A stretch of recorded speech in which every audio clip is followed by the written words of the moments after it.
wabarakatuh. Perkenalkan, nama saya Fikri Dwi Putra dengan NIM C301-23041 akan menjelaskan materi tentang transaksi sewa guna usaha. Nah, kita akan masuk di definisi sewa dulu. Sewa adalah perjanjian di mana lessor atau pemilik aset memberikan hak kepada lese pengguna aset untuk menggunakan suatu aset selama periode waktu yang disepakati dengan imbalan pembayaran sewa. Ini mencakup beberapa jenis, yaitu aset termasuk properti, peralatan, dan kendaraan. Kita akan masuk di klasifikasi sewa. Dalam akuntansi dibedakan menjadi dua kategori utama, yaitu sewa pembiayaan dan sewa operasi.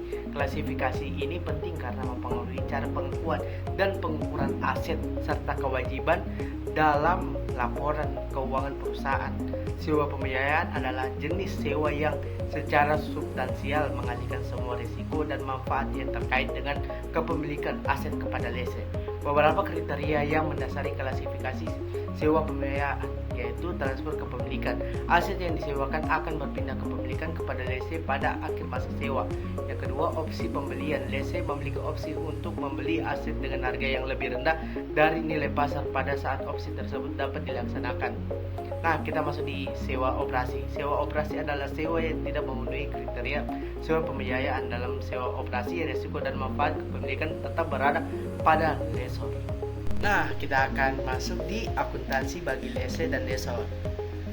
Bagi lese, akuntansi mencakup pengakuan aset, hak guna, dan kewajiban sewa dalam laporan keuangan, serta klasifikasi sewa menjadi sewa operasi atau sewa pembiayaan.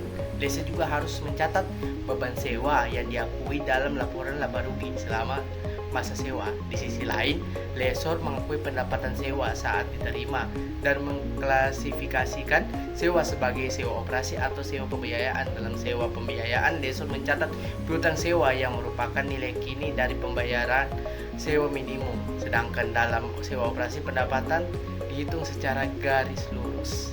Nah, kita akan masuk di materi terakhir, yaitu masalah akuntansi khusus dalam sewa.